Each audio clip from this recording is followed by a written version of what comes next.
Assalamualaikum warahmatullahi wabarakatuh. Saya Ananda Nadia dengan NIM 2046039 akan menjawab ujian akhir semester mata kuliah Sejarah Indonesia. 1. Analisis mengapa berakhirnya Kerajaan Mataram kuno menjadi sebab lahirnya Kerajaan Medang Kamulan atau dikenal sebagai Dinasti Isyana. Berdasarkan teori Van Bamelen, Kerajaan Mataram kuno yang berpusat di Jawa Tengah hancur akibat letusan Gunung Merapi serta serangan dari Kerajaan Sriwijaya, di mana pada saat itu Kerajaan Mataram dipimpin oleh Empu Sindo yang kemudian memintahkan ibu kota Mataram ke timur, yang kemudian ia membentuk dinasti baru yang bernama Dinasti Isyana. 2. Setelah mengalami kehancuran, Dinasti Isyana bangkit lagi pada masa pemerintahan Airlangga.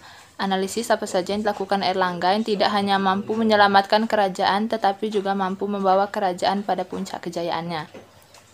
Hal yang dilakukan Airlangga untuk menyelamatkan kerajaan dan membawa kerajaan ke puncak kejayaannya adalah menyusun kembali kekuatan untuk kembali menegakkan kekuasaan Dinasti Isyana terhadap Pulau Jawa. Kemudian pada tahun 1030, Airlangga mengalahkan Wisnu Prabawa, Raja Wuratan, Raja Wengker, serta Penuda Lawa yang kemudian pada tahun 1032, Airlangga bersama Empu Noratama mengalahkan Raja Wurawari. Setelah melakukan beberapa penaklukan yang dipimpin oleh Airlangga, daerah kekuasaan yang luas dan membentang dari Pasuruan hingga Madiun. Setelah keadaan kembali stabil, Airlangga mulai melakukan pembenahan di Kerajaan Medang. 3. Analisis hubungan hancurnya Kerajaan Kediri di bawah pemerintahan Kertajaya dengan lahirnya Kerajaan Singosari di bawah pemerintahan Ken Arok.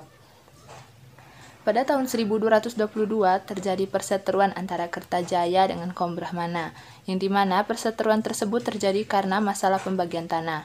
Karena adanya masalah tersebut, kaum Brahmana mendatangi Ken Arok untuk meminta bantuan. Tetapi Ken Arok justru memanfaatkan hal tersebut agar ia diangkat menjadi raja oleh kaum Brahmana. Dan benar saja, Ken Arok diangkat menjadi raja oleh kaum Brahmana, yang kemudian setelah Ken Arok menjadi raja, terjadi peperangan antara Ken Arok dengan Kerajaan Kediri yang dimenangkan oleh Ken Arok. Karena kemenangannya atas Kerajaan Kediri, Ken Arok menyatukan seluruh wilayah bekas kekuasaan Kerajaan Kediri dan mendirikan kerajaan baru yang bernama Kerajaan Singosari. 4. Jelaskan kenapa suksesi atau pergantian raja pada Kerajaan Singosari selalu diwarnai dengan pertumpahan darah.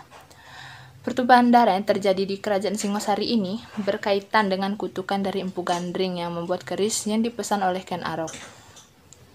Pendiri Singosari, Ken Arok jatuh hati kepada Ken Dedes, istri Aku Tumapel yang bernama Tunggul Ametung. Saat itu Tumapel masih menjadi bawahan Kerajaan Kediri.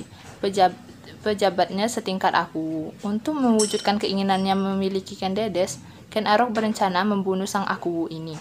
Tidak sembarangan senjata yang bisa membunuh Tunggul Ametung. Untuk memuluskan niatnya, Ken Arok butuh senjata yang sangat sakti. Pada masa itu, Empu Gandring merupakan seorang pembuat keris yang sakti. Akhirnya Ken Arok mengambil pesanan sebelum waktunya. Empu Gandring menolak memberikan keris yang belum jadi tersebut. Karena marah, Ken Arok justru menusukkan keris ke Empu Gandring, yang akhirnya Empu Gandring tewas di tangan Ken Arok. Sebelum tewas, Empu Gandring sempat memberikan kutukan jika nantinya keris buatan tersebut akan membunuh 7 orang dalam perebutan kekuasaan. 5. Analisis hasil kebudayaan dan lokal genius zaman Hindu-Buddha yang masih bertahan sampai saat ini dan jelaskan kenapa hal tersebut terjadi. Salah satu kebudayaan dan lokal genius dari pengaruh Hindu-Buddha yang masih bertahan hingga saat ini adalah seni arsitektur bangunan. Di masa lalu banyak digunakan oleh bangunan masa kini. Beberapa bagian bangunan yang terpengaruh adalah pembagian bangunan dan halaman, atap bangunan, dan gapura. Pertama, bagian bangunan. Contohnya candi yang terdiri dari 3 bagian utama, yaitu Burloka, Burvaloka, dan Swarloka.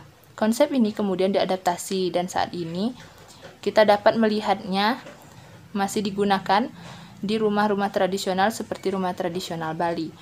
Rumah tradisional Bali memiliki halaman yang luas dan dibagi dalam 3 bagian. Bangunan rumahnya terdiri dari bagian utama, bagian tengah, dan bagian kaki bangunan. Selain itu, pembangunan tersebut juga dapat dilihat dari halaman rumah yang dibagi menjadi 3, yaitu halaman depan, halaman tengah, dan halaman belakang. Selain pada pembagian bangunan, Pengaruh arsitektur juga dapat dilihat pada atap bangunan. Contohnya, atap Masjid Agung Demak yang menggunakan atap tumpang seperti pada pura. Itulah jawaban saya terkait ujian akhir semester mata kuliah Sejarah Indonesia. Bila kurang saya mohon maaf. Wabillahi taufik wal hidayah. Wassalamualaikum warahmatullahi wabarakatuh.